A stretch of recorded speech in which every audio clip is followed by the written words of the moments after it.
Okay, welcome to Music History 2, MUSC 324 video lecture, chapter 26, which is titled Romanticism in Classical Forms, specifically orchestra, chamber, and choral music.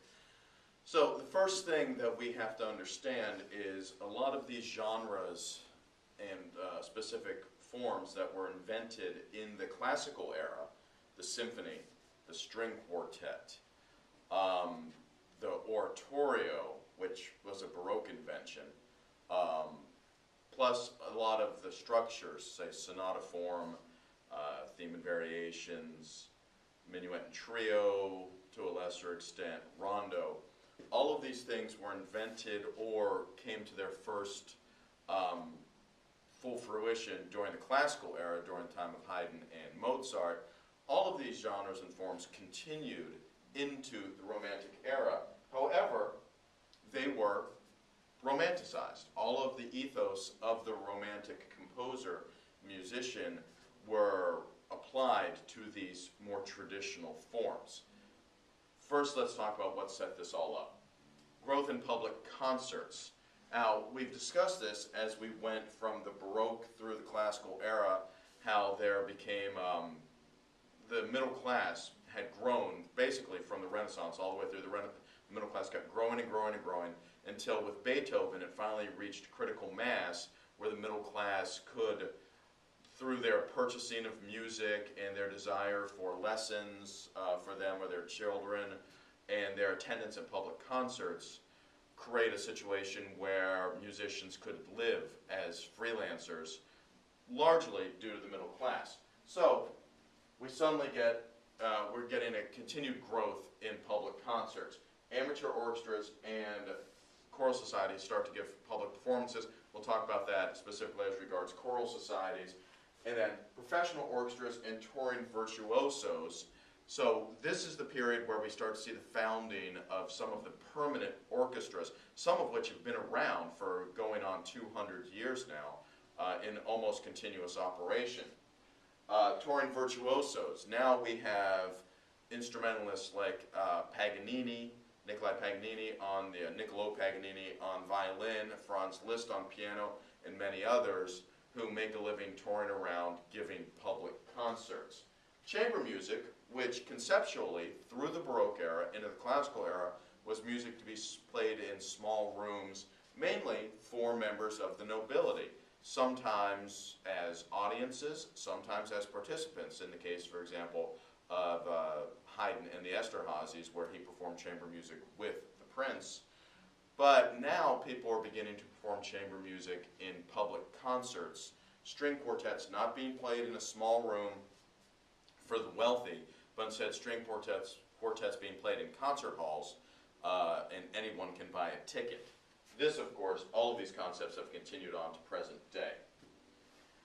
The permanent orchestra, up through and into the classical era, permanent orchestras only really existed in the halls of the nobility. Wealthy people, they would hire their music director, and the music director would hire musicians. For example, the Esterházys had an orchestra of between 20 and 30 players, which Haydn directed. Public orchestras, if you were going to stage public performances, you would pull together an ensemble made up of freelance musicians to some extent. Now we're starting to see the founding of permanent orchestras. In 1813, the London Philharmonic was established, just past their 200th anniversary. The New York Philharmonic, oddly enough, it was not originally called the New York Philharmonic. There were a couple different symphonies in New York, which eventually all merged in the 20th century and became the New York Philharmonic on a permanent basis. But while as America didn't really start to make any major inroads on the international classical music scene until the 20th century, it's interesting to me that the New York Philharmonic is one of the world's oldest continuous orchestras. The Vienna Philharmonic, generally considered to be one of the 2 or 3 greatest orchestras in the world, has been around since 1842 as well. Major cities in Europe and the Americas, starting then, just like it is today, every major city has a permanent orchestra which provides a regular concert series where they program music and anyone can buy a ticket. The orchestra grows. Through Haydn and Mozart's time, the orchestra is between 30 and 40 players. Even Beethoven, in his largest works, His Symphony No. 9, for example, the orchestra didn't really go much beyond 45 players. By the end of the Romantic era, by the end of the 1800s, the standard orchestra was getting closer to 90. Even composers who showed some restraint in the amount of instrumentation they used, like say Johannes Brahms, he was still writing for an orchestra of 70, 80 people. Another major change in the way music was made, instrumental music was made in the Romantic era, was the establishment of the conductor as a separate unit. When we go back, even all the way back into the Baroque era, usually the person who conducted the orchestra was the person who wrote the music, was the music director, Bach, Handel, Mozart, Haydn, whoever. They wrote the music, and then a lot of times they led the performances, frequently from the keyboard. In the 1800s, you begin to have a permanent conductor, and then you start to have people who make a living out of interpreting music. You're still going to have composers who conducted their own music. Beethoven, for example, conducted the premiere performances of a lot of his own works. But Hector Berlioz, who we're going to talk about momentarily, actually made a living. Part of how he made a living, in addition to being a composer, was as a conductor, leading orchestras in the music of other composers. Today, this is normal. There are many people who make a living at the professional level, at the university level, in the public schools, K-12, who make a living conducting music of other people and interpreting music of other people. That was more or less a new phenomenon in the 1800s. We talk a lot in this class, or we refer to the idea of the permanent repertoire, the standard repertoire, music that everybody plays. If you're an orchestra, you play the Beethoven symphonies. If you're a string quartet, you play the Haydn string quartets. If you're a singer, you sing Schubert art songs. This really started to establish itself in the 1800s, this establishment of a permanent core repertoire. And one way to evaluate this is we look at the records of the Leipzig Gewandhaus Orchestra in Leipzig, Germany. The Gewandhaus Orchestra has been around for well over 200 years. It was actually the orchestra that Felix Mendelssohn conducted in the early 1800s. So we can look at their records, their programming records, and discover that in the 1780s, 85% of the music that the Gewandhaus Orchestra was performing was by currently living composers.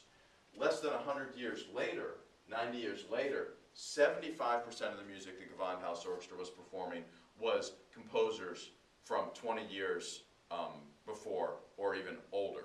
That's in 90 years. We go from an 85 to 15 living to past composers split to a 75-25 past composers to living composers split. And that hasn't changed. If you look at orchestra rep today, I would guess that well over 90% of the music that they're programming is by past composers. Why? Well, part of it is we start to have composers, the end of the Baroque, certainly going into the classical, who achieve fame all throughout Europe. If you think about when we talked about music in the Renaissance, the invention of the printing press is the first time it made it possible for composers to become known outside of their area because you can make many copies of their music. This eventually led its way, as we progressed through the next couple hundred years of society, to composers like Haydn, Beethoven, and Mozart becoming famous all over Europe, and people liked their music. So we're starting to see, for the first time, composers, popular composers, whose music continues to be performed after their death. There were a few, as we go back through history, like Palestrina, but even Vivaldi and Bach, their music was not performed after their death. In the case of Bach, for about 75 years. In the case of Vivaldi, for around 200 years, their music was not performed at all, or very, very rarely performed, and then only by musicologists and specialists. The music of Haydn and Beethoven were so popular that it continued to be performed after their death. There are financial reasons also. Once someone died, you didn't have to pay them royalties anymore. So people would continue to publish their music so they could make money off of selling this music. Of course, copyright laws have changed to some degree. Now the money goes to the estate of the composer, to whoever those composers' heirs are, until that music is out of copyright. So, let's talk a little bit about some of this instrumental music in the first half of the Romantic era. We're going to start with Schubert. We've already discussed Franz Schubert's biography. We've already discussed what an amazing composer he was of songs and of piano music. But instrumental music, he was a multiple threat. He wrote 9 symphonies in the catalog. They've actually found, I believe, 2 symphonies that predate those 9 symphonies that are in the catalog, which are numbered 0 and 00, I think. However, of his 9 symphonies, the last few are still very popular to this day, including the 4th, which is subtitled The Tragic. But the 2 most popular symphonies he wrote, which are among the most popular symphonies in the entire repertoire, are his 8th, which has been nicknamed the Unfinished Symphonies, because he only wrote 2 movements. He only wrote the 1st and 2nd movement of his Unfinished Symphony. I remember when I was a kid, before I went to music school and really understood anything about how music was constructed, I heard about the Unfinished Symphony. I thought, well, why did they say it's unfinished? Maybe that's all he wanted to write. Before I understood that, the standard symphony was 4 movements. So, his 8th symphony, just the 1st and 2nd movements, fantastic piece of music. The melodies are wonderfully lyrical. There's an oboe solo carries the melody in the 1st movement, which is just, it's beautiful. It's also got great drama and passion. The contrasts in these movements, even though it's only 2 movements, it's one of the most popular symphonies to come out of the Romantic era. His 9th symphony in C major, which Schubert wrote in 1825, shortly before his death, has been nicknamed the Great, because he wrote 2 symphonies in C major, and this is the larger of the 2. Plus, this is also, at the time when it was composed, the largest, longest symphony that anyone had written. It's a wonderful piece of music. It's very dramatic. It takes the stuff he was doing in the 8th symphony, the contrasts, and really expands it. So now we have a full 4-movement symphony, larger than anything anyone had ever written before. Very influenced by Beethoven. Schubert, as we talked about in the earlier class, was from Vienna, so he, of course, was very aware of Beethoven. This was written shortly before Schubert died, and he never heard it performed. It was not performed in his lifetime. It is now Schubert's 8th and his 9th symphony, as I said, among the most popular symphonies after Beethoven. So Schubert was in Vienna. In France, there's a young composer named Hector Berlioz. He was born in 1803, died in 1869. He is one of the great Romantic artists. He's really a remarkable musician and a remarkable progressive. He did things that no one had ever thought of. He did things that people thought he was crazy to do in his music. So, he was originally self-taught. He started composing when he was young, before he really studied formally. His father wanted him to be a doctor, so he went to Paris to study medicine, but eventually talked his father into letting him go to the Paris Conservatory, which I believe we talked about when we were talking about the classical era, was founded back in the 1790, 1792, something like that. It was an absolutely fantastic music school. So that's where Berlioz studied. In 1830, he won the Prix de Rome, the Rome Prize. This was something that the French government awarded, which is basically, it was a composition contest. Everyone who was going into entering this contest, they all actually got themselves locked into little rooms, which are still apparently over there in the Paris Conservatory, although I've not been there. And then they gave you what the parameters that you had to write were. Maybe you had to write a string quartet, maybe you had to write a symphony, maybe you had to write a fugue, and they would give these to you, and you would have to compose them. You were not allowed to have any contact with anyone else, so that you could not, bounce ideas off other people, have other people help you. And then after the days when you did that, apparently over there in these rooms that they locked you in, by the way, you can see the names of all the different students who entered this contest over the years, have carved their names into the various walls. So Berlioz entered the competition many times, and eventually in 1830 he won, which meant the government paid for him to go to Italy to study music. We'll talk about this in class, because there's a lot of a lot of drama involved in this trip, which is so Berlioz. Berlioz is one of the great characters in music as well as one of the great musicians. He was incredibly influenced by Beethoven, by the drama and passion, and he saw Beethoven as a step forward, and he wanted to use Beethoven as a template to keep music progressing. And he was also very influenced by Shakespeare, the drama of Shakespeare. He wrote a symphony based on Romeo and Juliet. This all kind of pulls itself together in Berlioz's seminal work. So, Berlioz made a living primarily as a music critic, going to concerts and writing about music, which was a great job for him, because Berlioz was very egotistical and thought that most other composers were boring, so he had someplace where he could write about that. He also, as I said, was one of the great conductors, made a career, part of his career conducting other composers. He acted as his own impresario. He staged concerts of his own music, where he would rent the hall, hire the orchestra, get the tickets sold, and then if he sold more tickets than he spent on everything else, then he made some money. Literary composer. A lot of his music is based in the idea of literature based in novels and poems and plays that he had read. As I said, he wrote a Romeo and Juliet. He also wrote a oratorio based on Goethe's Damnation of Faust, which we talked about, I think, when we were talking about Schubert's song, so Gretchen at the Spinning Wheel. Talked about the fact that he made a career of orchestra conducting. Major works.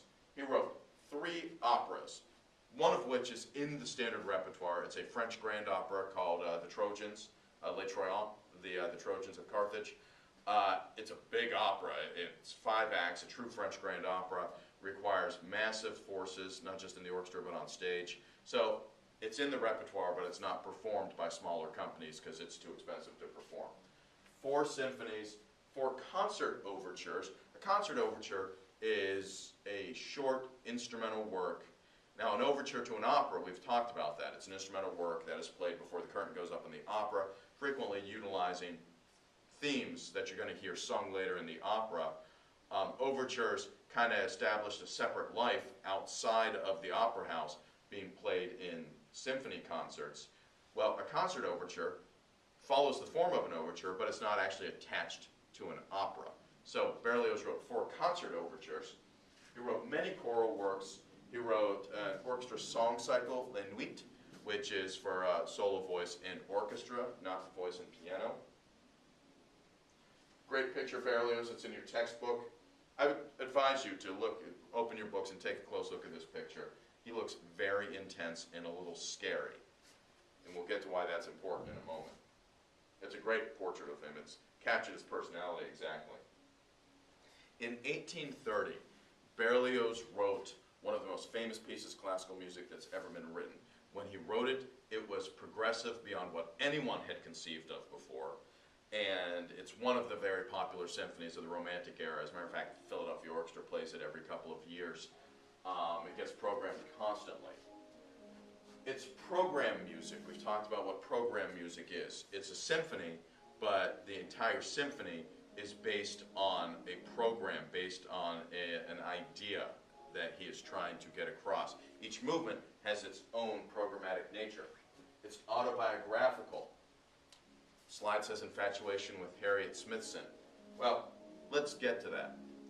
Berlioz was a very passionate man, and he loved Shakespeare. So, when the Royal Shakespeare Company of England came to Paris and set up for a couple months to perform all of Shakespeare's plays, Berlioz bought himself tickets, and he went and he watched the Royal Shakespeare Company perform all of these different Shakespeare plays. Their lead actress was named Harriet Smithson. She was an Irish actress, and she played Juliet in Romeo and Juliet, and she played Lady Macbeth in Ophelia, so she was the star in all these plays. Berlioz, sitting in the balcony, watching these plays, fell in love with Harriet Smithson. Fell madly and passionately in love with Harriet Smithson, even though he never met her, and he didn't even know what she was actually like. He just saw her playing roles on stage, and frankly, he didn't really speak English much, so he probably didn't even really understand what she was saying, but he decided he was madly in love with her, so he attempted to get in touch with her, and she rejected him because, let's be honest, that's really creepy. You know, I don't think they had restraining orders in 1830, but if they had, she would have taken one out. So, in response to this, he wrote Symphonie Fantastique. It's an autobiographical program symphony. Basically, the program is this. A brilliant young artist falls in love with a woman. She rejects him, so he decides to kill himself. Autobiographical, except that Berlioz did not decide to kill himself. So the brilliant young artist decides to kill himself by taking an overdose of opium. Opium was a legal drug at the time.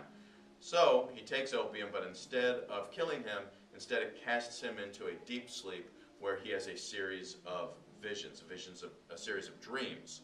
Each one of these dreams is a different movement in the symphony.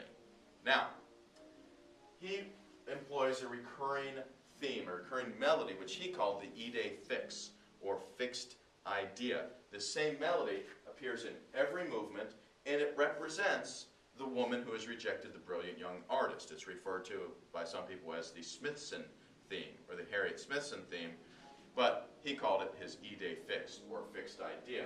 He puts it in every movement, and in each movement it is changed rhythmically and stylistically to fit that movement. This is a technique called thematic transformation, which Franz Liszt makes famous later. Astonishing array of instrumental colors. Berlioz wrote for things that no one had even conceived of. The first movement is in sonata form, fairly traditional. Well, first of all, it's in 5 movements. Now, the traditional symphony is in 4 movements. Berlioz wrote a Symphonie Fantastique in 5. That had been done before. Beethoven's 6th Symphony is 5 movements. So Berlioz, while he was breaking convention, he was also following the model of Beethoven. So the first movement, Dreams and Passions, it is in sonata form with a slow introduction. The first theme that we hear in this is the idée fixe. It's the first time we hear the idée fixe. In class, we're going to listen to the idée fixe. We're going to listen to it in every movement and really see how he transforms it and makes it work. Second movement is titled A Ball. He imagines that he's at this he dreams that he's at this dance. It's a waltz in 3/4 time. He transforms the idée fixe now into the waltz theme, and the brilliant young artist is at this masked ball, and he sees across the room, he sees the woman that he loves, and he tries to get over there. By the time he gets over there, she has gone somewhere else. The whole movement is about him basically trying to find his beloved at this great waltz. The third movement is slow. It's the Andante. It's titled In the Country, or Scene in the Country, and the brilliant young artist is wandering around the countryside, thinking, ruminating, being generally depressed and feeling sorry for himself. And we hear the idée fixe at the end of the movement, played by an oboe and then an English horn, kind of imitating a shepherd playing a shepherd's pipe. Also in this movement, we hear imitations of bird calls, and he actually uses the timpani. This explains how far Berlioz has gone. In 1830, many composers are still writing for just 2 timpani, playing the tonic and dominant, just like Mozart and Haydn did. Berlioz writes for 8 timpani, being played by 2 different drummers, 2 different percussionists, and he actually has them playing chords. We hear drum rolls on multiple drums imitating distant thunder. It's really incredibly progressive when you think about what most other composers were doing, some of these ideas that Berlioz came up with. Fourth movement, March to the Scaffold. He dreams that he has been accused of killing the woman of his beloved, so he's being marched through the streets of Paris to his own execution. At the end of the movement, they march him up the scaffold. They put his neck in the guillotine to chop his head off. He looks up, and standing on the edge of the crowd, right at the front of the crowd, is the beloved. She's there. He hasn't killed her. She's right there. But before he can, and we hear the theme being played by solo clarinet, the idée fixe, before he can say, hey, wait a minute, there's the woman I supposedly killed, we actually hear a musical beheading. We hear the orchestra chops his head, and then the strings pizzicato, plink, plunk, and his head bounces into the basket. And then there's a fanfare of trumpets and a drum roll, and the movement ends. Fifth movement, Dream of a Witch's Sabbath. He imagines that now he's been killed, he goes to hell. So he sees this great gathering of demons and devils and warlocks and witches, and now the idée fixe has been transformed into this triple meter dance where the head witch is, well, happens to be Harriet Smithson, or the beloved, so he kind of pulls it all together there.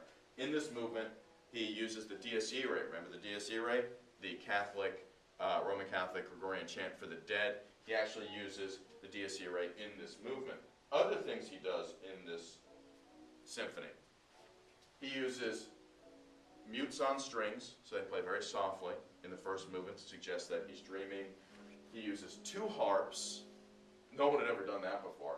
He uses an English horn, and the oboe actually plays from off stage in the slow movement.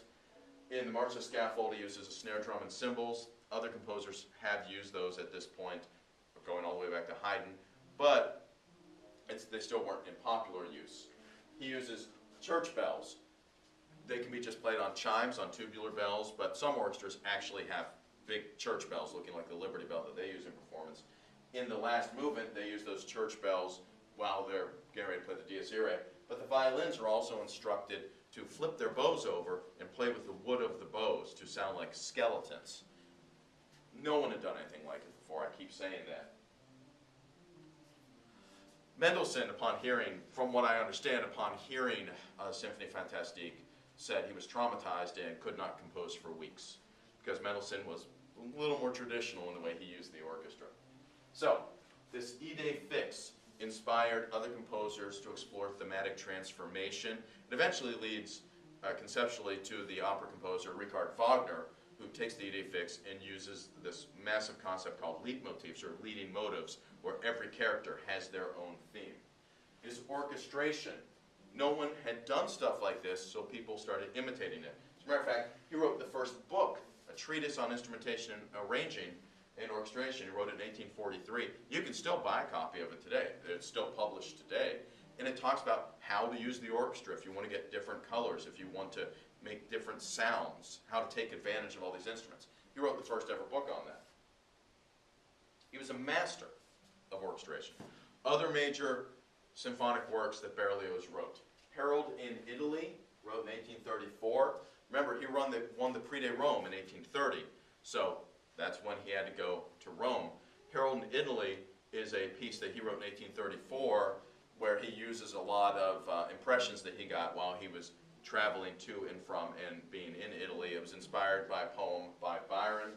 It was actually commissioned by the great violinist and violist, the virtuoso Niccolo Paganini, as a viola concerto. But the viola part is not actually that technical. It is the solo part, but it's not actually flashy and technical, which is what Paganini was famous for. So Paganini said, nope, not going to play it. Sorry. Later, he wrote his Romeo and Juliet symphony, dramatic symphony based on the play. And then, in 1840, he wrote his Grand Symphony Funebra et Triumphant, the Triumphant and Funeral Symphony. This was actually written for band, written for a military band. He later added string parts.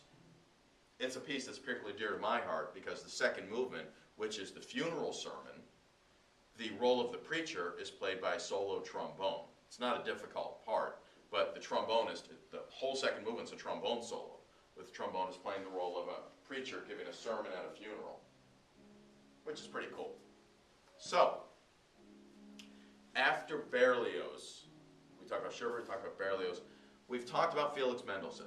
We've already discussed him in earlier chapters. But he's just as important of an orchestral composer as he was for other genres. His music was not as out there as Berlioz. He did not incorporate the huge orchestra that Berlioz incorporated. He wrote for more of a classical style orchestra. He also didn't use the instruments in innovative ways like Berlioz did, although his music is actually quite progressive in certain ways. Mendelssohn was a child prodigy, just very much like Mozart. He was thoroughly trained when he was young, so when he became older, he was still married very much in many ways to the classical style and model, but he blended it with a lot of new romantic elements. Mendelssohn's an undeniably popular composer. He wrote 5 symphonies. They are actually numbered in his catalog by the date that they were published. This is not the date that he composed them in. For example, I mean, look at these dates. His second symphony was written in 1840. inspired to some degree by Beethoven. He includes, it's called Song of Praise, he includes solo voices and chorus and organ along with the orchestra. His third symphony was written 2 years after a second symphony. Well, that makes sense. Very popular symphony nicknamed the Scottish, based on impressions and music that he got while he traveled to Scotland. The fourth symphony, the Italian symphony, is based on impressions of his trip to Italy. I'll play a little bit of the fourth symphony for you. It's actually, the theme has become synonymous with Italy, even though it was written by a German guy, a Jewish guy living in Germany. Notice the fourth symphony was actually written 7 years before the second symphony, but it was published after. Symphonies are numbered in order of publication. And then his fifth symphony was actually written before any of these others, but it is the fifth one that he published, and it is nicknamed the Reformation Symphony because the final movement is based on Ein feste Burg, on Martin Luther's chorale, which has been called the musical theme of the Reformation. So, Mendelssohn's 5 symphonies. These, all of them are performed, especially the third and the fourth. Third and the fourth, and to a lesser degree the fifth, are very popular and are performed with great frequency. He also wrote concert overtures. We discussed what a concert overture was when we were talking about Berlioz. The Hebrides, also nicknamed Fingal's Cave, he wrote in 1832 based on this same trip to Scotland. Great piece. I love this piece. It's an amazing piece. Becalmed at Sea and Prosperous Voyage. He worked on this for a few years. Another concert overture. Now the overture to Midsummer Night's Dream was actually not a concert overture. It was written as part of incidental music. He wrote incidental music, basically background music. Movie music is incidental music. It's music that accompanies a play. No one sings along to it. It's simply music to set the mood, just like in movies. So he wrote a whole bunch of music in 1826 for the play, for a production of the play A Midsummer Night's Dream. The overture is amazing, and he was 17 years old when he wrote this. Also from this incidental music is one of the most played and used pieces of classical music ever. Mendelssohn's Wedding March was composed for this production of A Midsummer Night's Dream. And that is played at, probably 70% of all weddings out there. These pictures, I'll share these with you in class. These are not in the book. This is actually Fingal's Cave. Fingal was a mythological giant. This is one of the islands that he saw. This is the actual cave that he saw. And I'll show these to you in class because it's really pretty remarkable. Fingal's Cave. This is kind of what inspired this concert overture that I'll play for you in class. Mendelssohn also wrote 4 piano concertos, and he wrote a violin concerto for his friend, who was the concertmaster, first violin of the Gewandhaus Orchestra that Mendelssohn conducted. His violin concerto in E minor is... There are 2 violin concertos which surpass all others in the amount of performances. The Tchaikovsky Violin Concerto and the Mendelssohn Violin Concerto. There are a lot of violin concertos, and they get played a lot. But I think the Mendelssohn and Tchaikovsky are right at the very, very top of the list. And we will listen to the last movement and break down the last movement of Mendelssohn's Violin Concerto. All right, so those are composers who made a huge mark in symphonic music in the first part of the Romantic era. Now, let's talk about chamber music. Chamber music was still played at home. People still wrote chamber music. If you remember, Haydn, Mozart, they were writing music and publishing it so that people would buy it and perform it at home with their friends or their family. People still play chamber music at home, but now we're starting to see a growth in professional ensembles performing chamber music in concert halls and people buying tickets to see it. By the middle of the Romantic, a lot of different genres were viewed as being more progressive. There were some new genres like the concert overture, and then even the older genres like the symphony and opera were being updated. But many of the more adventuresome composers viewed chamber music as old-fashioned. Berlioz, for example, and Liszt, they didn't really write chamber music. But other composers did. Foremost among them, Schubert. Schubert wrote a lot of great chamber music. What we're going to break down in class is his string quintet. which is written for piano, violin, viola, cello, and bass. Unusual instrumentation, 4 strings, instead of your standard string quartet, 2 violins, viola, and cello. Now we've got violin, viola, cello, and bass, and a piano. It's in 5 movements. It's been nicknamed the Trout Quintet because the 4th movement is actually a set of variations on a melody that he wrote for his art song, The Trout. He takes the same melody from the art song, The Trout, writes variations on it, ergo, the Trout Quintet. We're going to break this down a little bit in class. Other major chamber music composers. Felix Mendelssohn wrote a lot of great chamber music up to wind and string octets. Robert Schumann and Clara Schumann both also wrote a lot of great chamber music in this period. I didn't really get into Schumann's symphonies at all, and didn't really, but I mean not at all. Robert Schumann, when we're talking about other symphonists, Schumann also wrote 4 symphonies in addition to all of his piano music, all of his great songs, and his chamber music. Now let's get into choral music. This is fascinating to me because the amateur choir actually becomes a big thing during the Romantic era. As a matter of fact, amateur choirs began to outnumber the professional choirs that previously we had seen in churches would always hire professional choirs. Church choirs, more and more churches were using amateur choirs instead of hiring all professionals. But outside of church, people love to sing to this day. Everybody sings. I tell this to my music appreciation classes all the time. Everybody sings, everybody dances. Even if you don't do it in front of other people, everybody sings and everybody dances. People enjoy singing. So, choral societies were founded.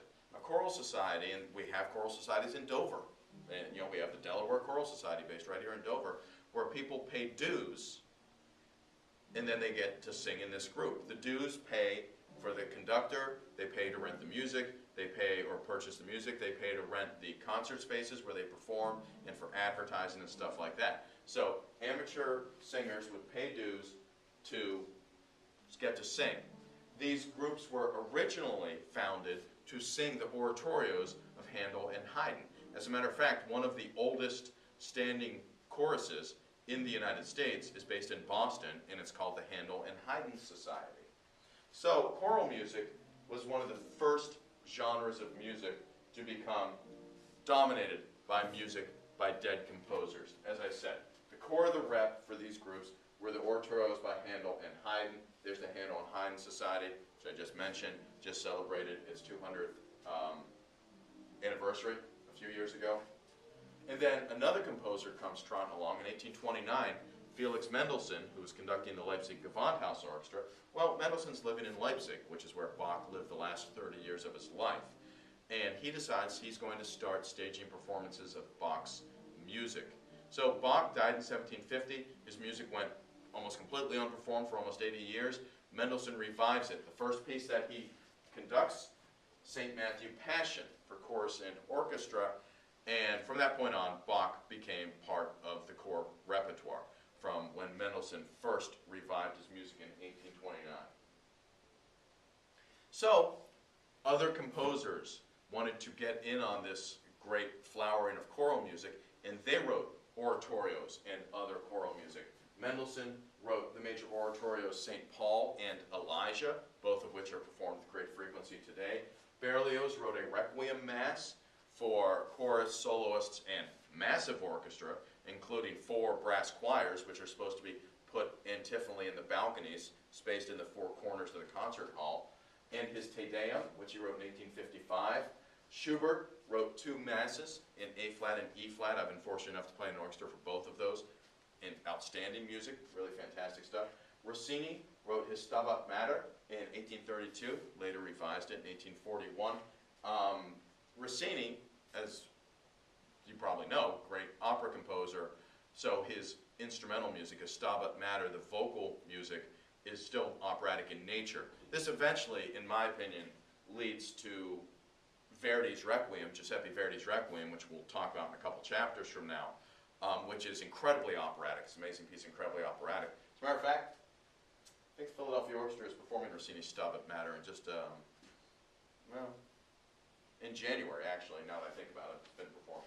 So, in the United States, remember, we've talked about this, in the United States, the United States is not making any kind of an impression internationally, musically, yet, with the minor exception of Gazda, who we talked about. But in America itself, music is growing and flowering. We talked about the founding of the New York Philharmonic in 1842. African American churches developed an entirely different style of music than what was going on in the churches in Europe. It's been incredibly influential to this day. Reverend Richard Allen, who organized the first congregation of the AME Church, published a hymn book that was designed specifically, written specifically for the congregations of the AME Church, and that has been incredibly influential over the last 200 years. In white churches, the music was more or less European in its influence. An interesting tradition happened. I just wanted to refer to this briefly. But an interesting tradition came about in music in the 1800s, and it was called shape note singing. Essentially, shape note singing is where you determine the rhythm of the note, how long you sing a note, based on the shape of the note head. It was thought to be a way that you could simplify music reading so that congregations could sing the hymns and sing with the proper rhythm without being able to read music with great fluency. It's really derived in part from some of the concepts we talked about all the way last September that Guido of Arezzo had come up with. Someone remind me, I'll put this slide up during class because you probably can't read it that well. But here is a shape note publication of Amazing Grace, where you can see these notes are shaped differently. Eighth notes, it's a filled-in triangle. Half notes, it's an open square. Quarter notes, it's a filled-in square. Pretty interesting concept. There are still people out there today that shape notes sing. It was never a huge movement, but it's definitely something to be aware of. Speaking of choral music, church music in the United States, Lowell Mason was one of the important figures in music education in America. He was president of the Handel and Haydn Society. He founded the Boston Academy of Music, which was founded to teach children musical skills.